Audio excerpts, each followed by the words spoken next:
الحمد للہ رب العالمین والصلاة والسلام علی سید الانبیاء والمرسلین وعلی آلہ الطیبین الطاہرین وعلی اصحابہ البررۃ الکرام اجمعین وعلی ازواجہ المطہرات امہات المؤمنین۔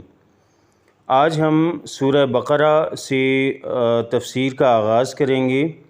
سورہ بقرہ کی آیات کو شروع کرنے سے پہلے میں آپ کے سامنے سورہ بقرہ جو کہ 3 پاروں پر محیط ہے، یعنی پہلے 2 پارے پورے اور تیسرے پارے کا کچھ حصہ، اس کے 40 رکوع جو ہیں ان رکوعات کے اندر کیا کیا مضامین جو ہیں وہ بیان فرمائے گئے ہیں، وہ میں آپ کے سامنے آج کی اس ویڈیو میں پیش کروں گا مختصر طور پر، اور پھر آگے جو ویڈیوز کا سلسلہ ہے اس میں انشاءاللہ میں آپ کو آیت در آیت اس کی تفاسیر کے بارے میں انشاءاللہ آگاہ کروں گا۔ اس سورہ کا نام جیسا کہ آپ جانتے ہیں سورہ بقرہ ہے، اور اسی نام سے حدیث مبارکہ میں اور آثار صحابہ رضوان اللہ علیہم اجمعین میں اس کا ذکر موجود ہے۔ بقرہ کے معنی عربی زبان میں گائے کے ہیں، کیونکہ اس سورہ میں گائے کا ایک واقعہ بیان کیا گیا ہے، اس لیے اس کو سورہ بقرہ کہتے ہیں۔ سورہ بقرہ قرآن مجید کی سب سے بڑی سورہ ہے۔ آیات کی تعداد 286 ہے اور اس میں کلمات ہیں 6221 6221۔ یہ سورہ مبارکہ مدنی ہے، یعنی ہجرت مدینہ طیبہ کے بعد نازل ہوئی۔ مدینہ طیبہ میں نازل ہونی شروع ہوئی اور مختلف زمانوں میں مختلف آیات نازل ہوتی رہیں، یہاں تک کہ ربا یعنی سود کے متعلق جو آیات ہیں وہ حضور اقدس صلی اللہ علیہ وآلہ وسلم کی آخری عمر مبارک میں فتح مکہ کے بعد نازل ہوئی، اور اس کی ایک آیت وَاتَّقُوا يَوْمًا تُرْجَعُونَ فِيهِ إِلَى اللَّهِ، یہ آیت نمبر 281 ہے، 281۔ یہ تو قرآن مجید کی بالکل آخری آیت ہے، جو کہ 10 ہجری میں 10 ذوالحجہ کو منا کے مقام پر ہمارے پیارے آقا صلی اللہ علیہ وآلہ وسلم پر نازل ہوئی۔ یہ ترتیب جو ہے اس آیت کی، جو آخری ہونے کی ترتیب ہے، یہ ترتیب توقیفی کہلاتی ہے۔ ترتیب نزولی میں تو آخری ہم سب جانتے ہیں کہ وہ سورہ ناس ہے،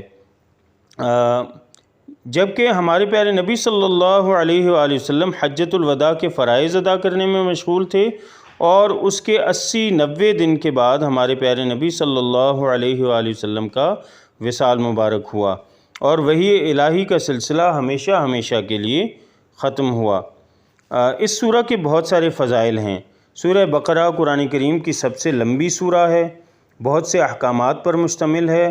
رسول اللہ صلی اللہ علیہ وآلہ وسلم نے ارشاد فرمایا، سورہ بقرہ کو پڑھا کرو، کیونکہ اس کا پڑھنا برکت ہے، اس کی تلاوت کرنا برکت ہے، اور اس کا چھوڑ دینا حسرت اور بدنصیبی کی علامت ہے، اور اہل باطل اس شخص پر قابو نہیں پا سکتے جو اس کی تلاوت کرتا ہو۔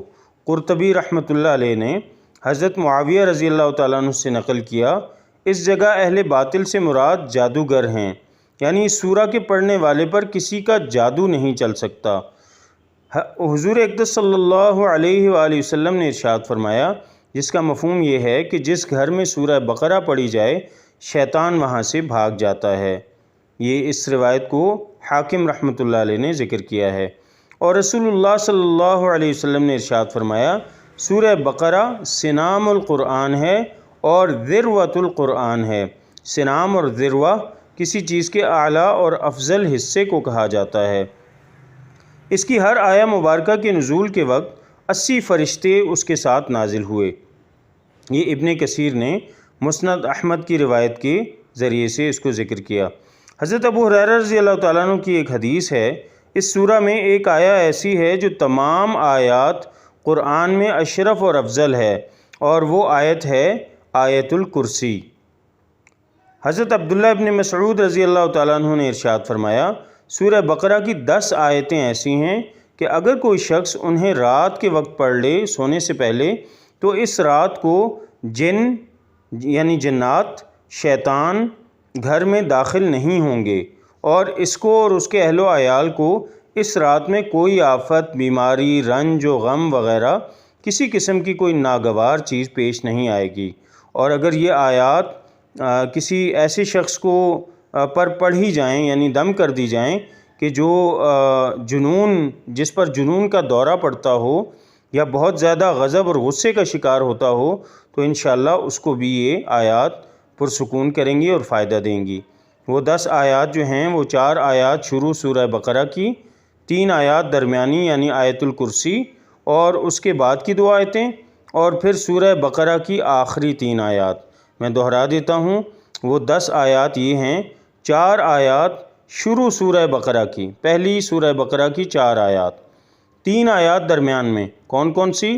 ایک آیت الکرسی، یہ ایک آیت ہے، اور آیت الکرسی کے ساتھ منسلک 2 اور آیتیں اس کے بعد، اور پھر رہ گئیں 3 آیتیں 10 میں سے، وہ سورہ بقرہ کی آخری 3 آیات ہوں گی۔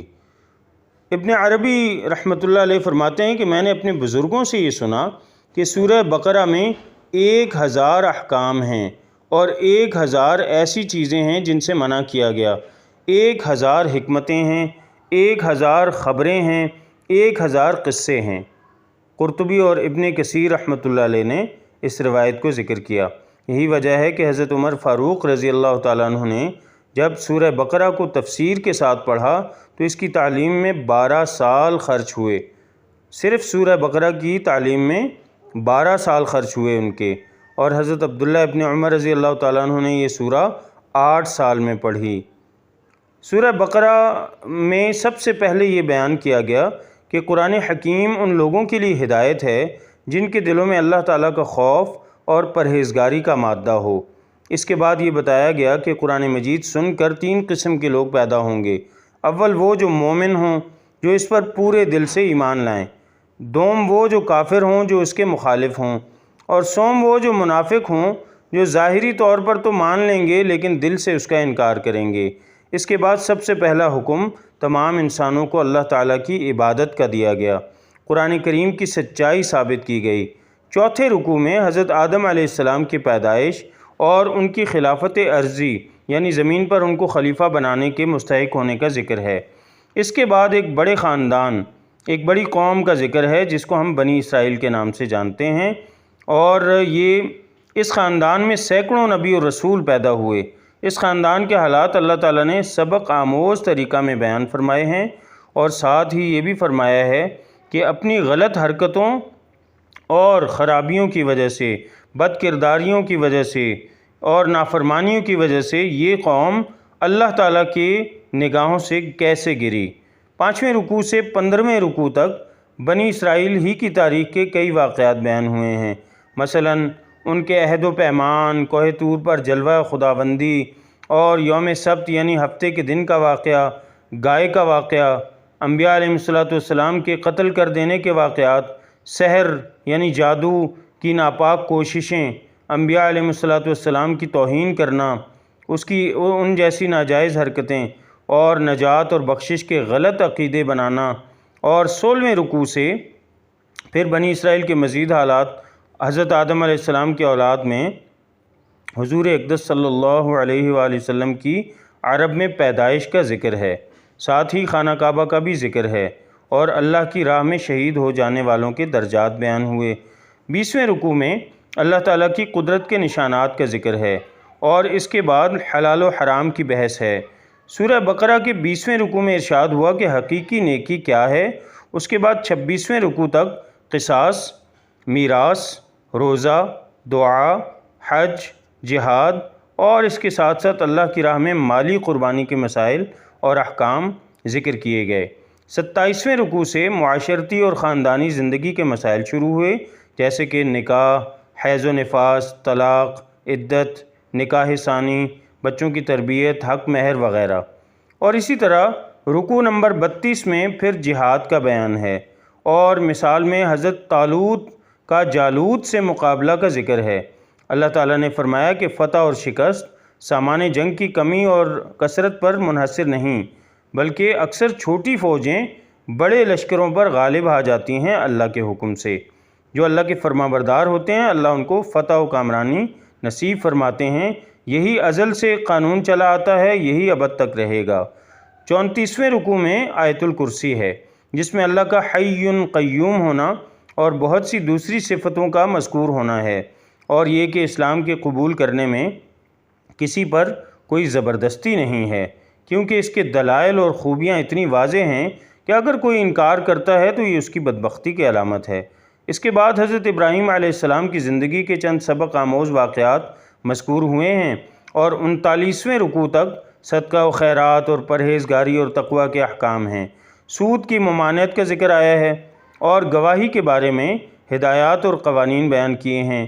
تجارت کے چند اصولوں کا بھی ذکر کیا گیا ہے۔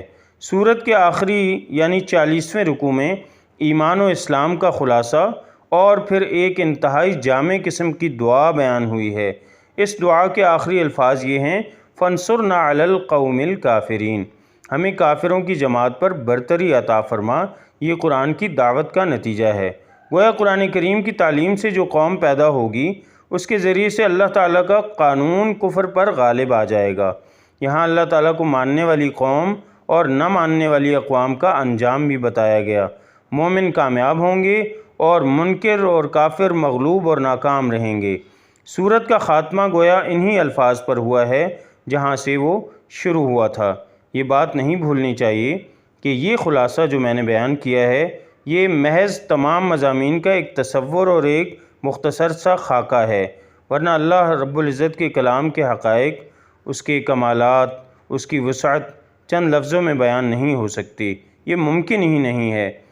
بس ہمیں یہ چاہیے کہ ہم بھی اللہ کا نام لے کر اس سورہ کے احکام پر غور و فکر کریں، اس کی حکمتوں کو، اس کی فضیلتوں کو سمجھیں، اس کی تلاوت کو اپنائیں، اور اس سے ہماری دنیا بھی بنے گی، ہماری دنیا کے مسائل بھی حل ہوں گے، اور آخرت میں بھی ہمیں بہت زیادہ انعام و اکرام اللہ تعالیٰ کی طرف سے بخشا جائے گا۔